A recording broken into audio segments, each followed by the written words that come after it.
Jennifer Murish, Buffalo County. Oh, I'm the executive director of the Buffalo County Historical Society and the Trails and Rails Museum. This grant is going to help us bring in Rose Maple, and she's a very well-known artist in the area. Specifically, she does barn quilts. And so we have had a lot of our volunteers asking us to continue doing barn quilts. They have a whole idea with our fence. They want to really make it a huge part of our museum. And so we thought, what better way to do it than when we're kicking off our 250 celebration. So what we're doing is we're offering two different kind of segments. One is for people to come in and make a 2 foot by 2 foot barn quilt that they can take home and display it in their own home. The other part of it is that we are doing 6-inch by 6-inch squares that people can take home, do your own design and artwork, and bring it back. And then there's 250 of those to celebrate America 250. And then Rose is going to compile those and put them all together so they look really nice. And then that's going to go up on permanent display here at the museum.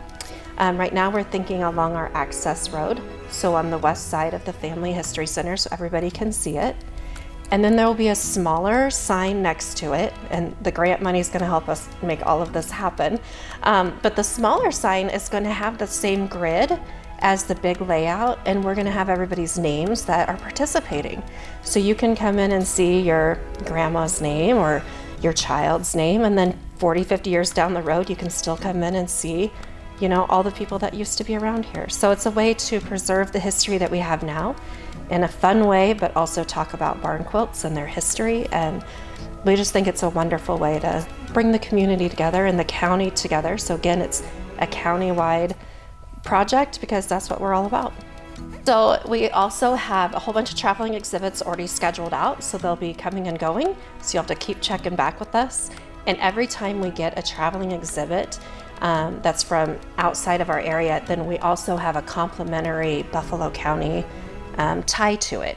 So we have volunteers and staff that are working behind the scenes to create with our own artifacts and archival materials, so pictures and documents, to go along with that theme. So that when you come in, it's not just, oh, a traveling exhibit, it's how did this relate to our county and why is this important to the people from this area? Of course, every event that we have, we are specifically tying it in with the 250, something from the past. And it's a lot of fun to have a different theme every year, which we already do. But this year specifically to have the whole community involved, and it's just going to be a lot of fun. We're looking forward to it. We have worked with the Community Foundation for years, so we're very well aware of the grants. What we specifically like about working with the Community Foundation and the grants is that they make it so streamlined, and they just make the process so easy for the nonprofits because that's what they want. They want the money to go back into the public and be used for everybody. So that's how we heard about it. And again, when we had the volunteers and the public asking us to do this event, we just thought it would be a win-win to have funds come in from the Community Foundation just to help us out.